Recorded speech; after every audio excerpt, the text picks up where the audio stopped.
factor.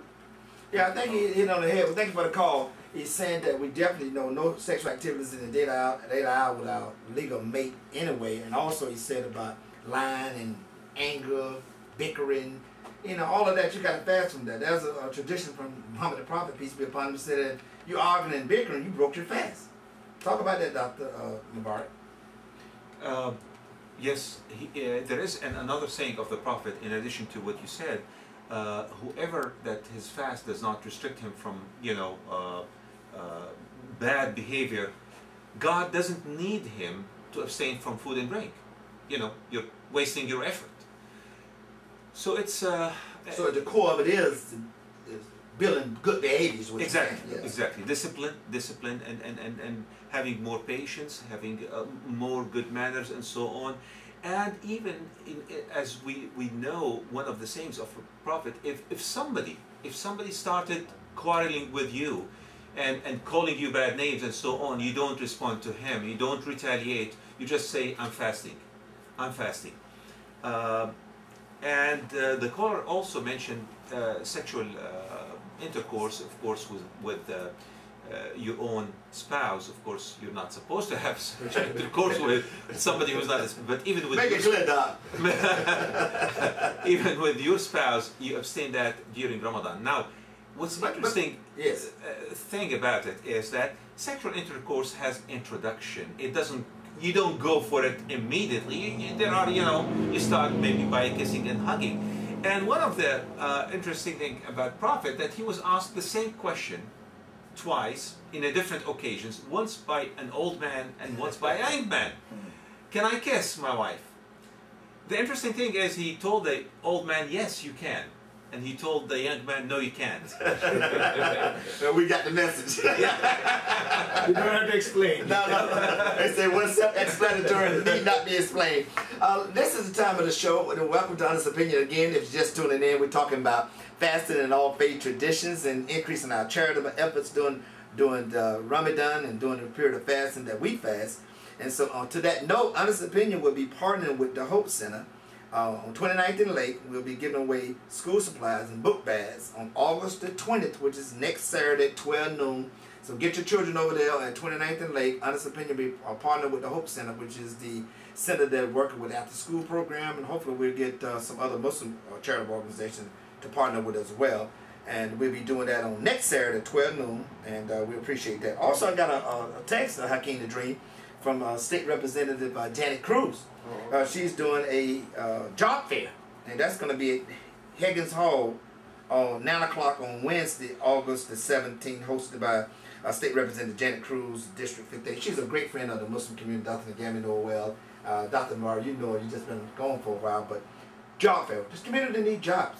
And Ramadan can even assist with that and having the discipline and the patience and the stick-to-itiveness to get a job. Because, you know, when you talk about 12, 13 hours, no food, no water, in the daylight hours, you're talking 12 hours in August. So if you got that kind of... It's more than that. It's like 15 hours. It's 15 hours. Okay, you got 15 hours, so you definitely can stick to, stay on the path of seeking for a job. So if you need a job, get over there at Higgins Hall. It's on Hillsborough and Hines at 9 o'clock on Wednesday.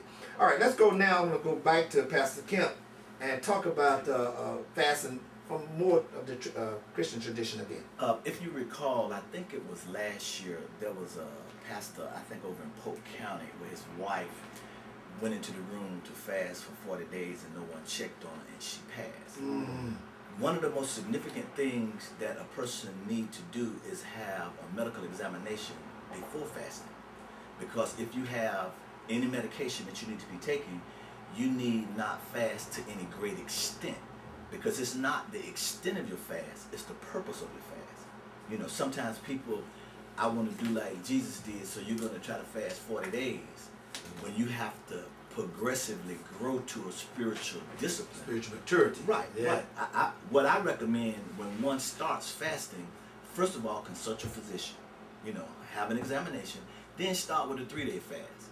And after you get through with the 3-day fast, then go to a 10-day, then a 21-day. And if you feel led to, or God told you to go 40, then you go 40. All right, let's go, Doc. We got a doctor in the house, so we bring her right on up. Step up to this stand and Testify, Doc. But let's talk about the fasting from a medical perspective. Is it therapeutic? I mean, let's talk about it. Yeah, I mean, fasting, as I already indicated before, that fasting does improve your what are known as the physical parameters of health, which is the blood glucose and the blood cholesterol. They both go down during fasting. Now, the most important thing that you need to also determine is that if you are sick, you're exempt from fasting. If you're pregnant, you're exempt from fasting. If you are feeding your baby, you're exempt from fasting. So Islam is always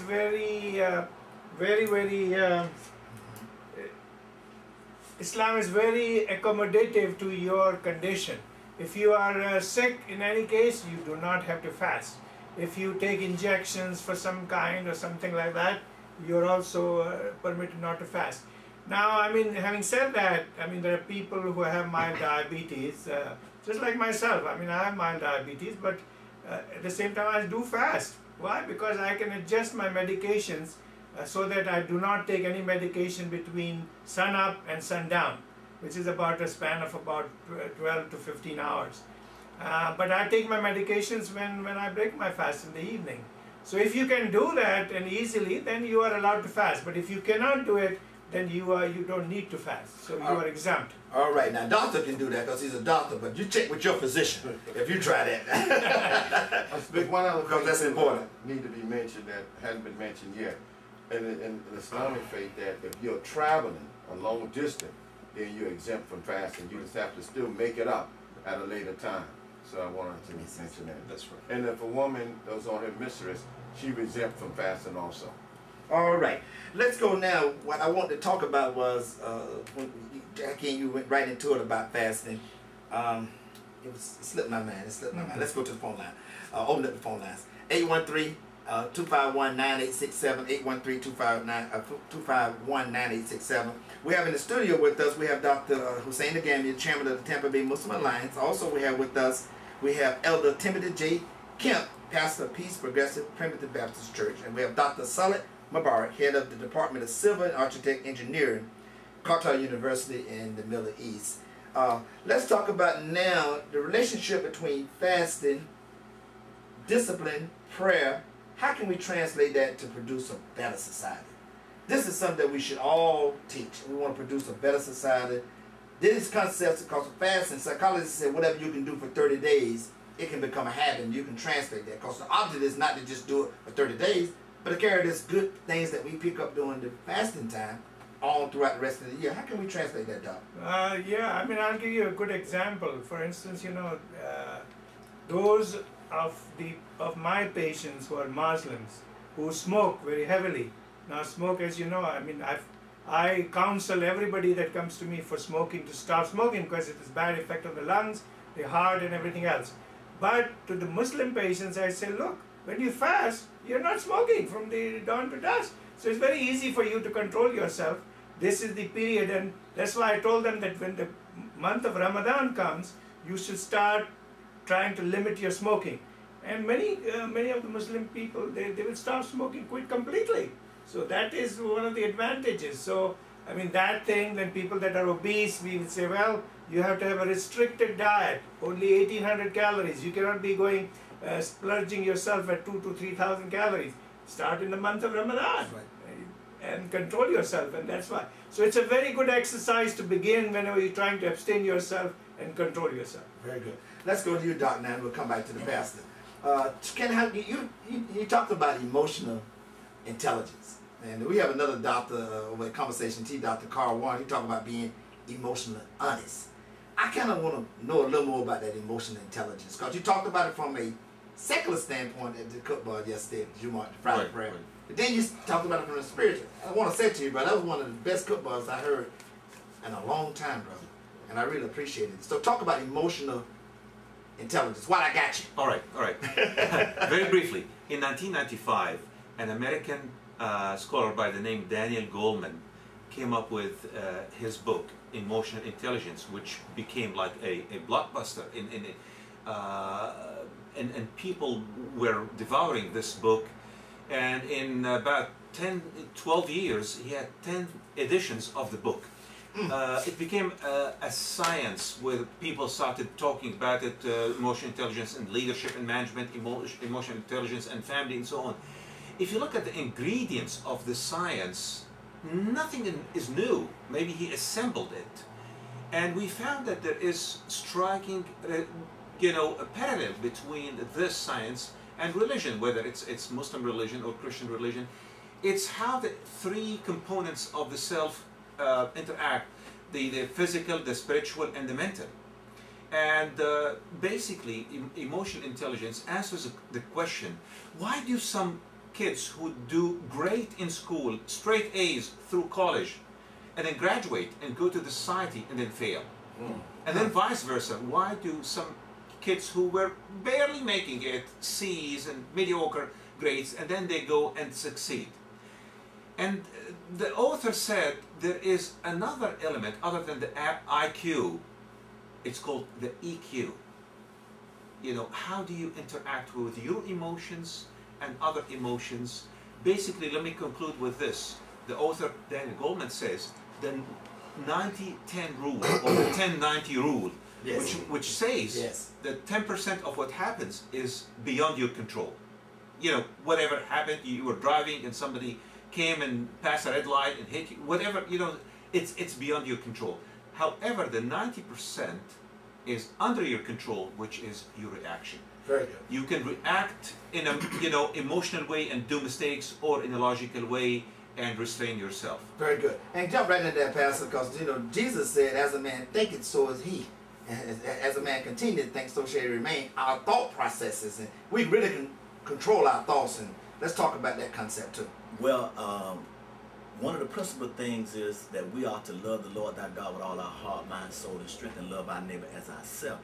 And when you get into the period of fasting, and it puts you into a spiritual discipline that breaks down that classism and that social sector, because sometimes you look at a person and you perceive them to be inferior to you, but when you humble yourself, and that's the whole process of fasting, to humble yourself so that you would have a closer and more intimate relationship with God.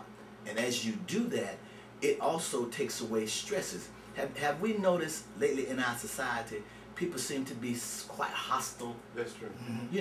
And when you're fasting, it seems to cause your emotions to just subside and be more sedate than on edge. And a lot of people also are suffering from anxiety because they're worried about jobs, they're worried about bills, they're worried about their home, they're worried about a lot of things. But when you fast and you get into the presence of God, he gives you that internal strength, that emotional and that spiritual strength. When you have to start dealing with things in the physiological world, then you deal with them more adequately and appropriately. That's beneficial to you and to others. Because value does mean benefit or worth, right? So to every faith and to every tradition, it is beneficial that we have a more intimate and closer relationship with God and be more loving and caring to our fellow man.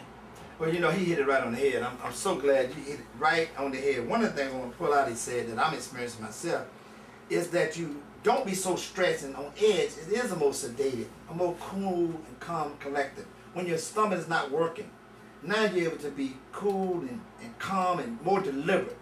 And this Ramadan, even as the 12 and 15 hours, it's really a spiritual awakening for me. I mean, I'm really, really enjoying it. I want to talk about the social value of fasting, bringing the rich and the poor together at prayer time. In the Islamic tradition, when we go to do the iftar, and then we do the extra prayer called Tadawiyah prayer, everybody come pray.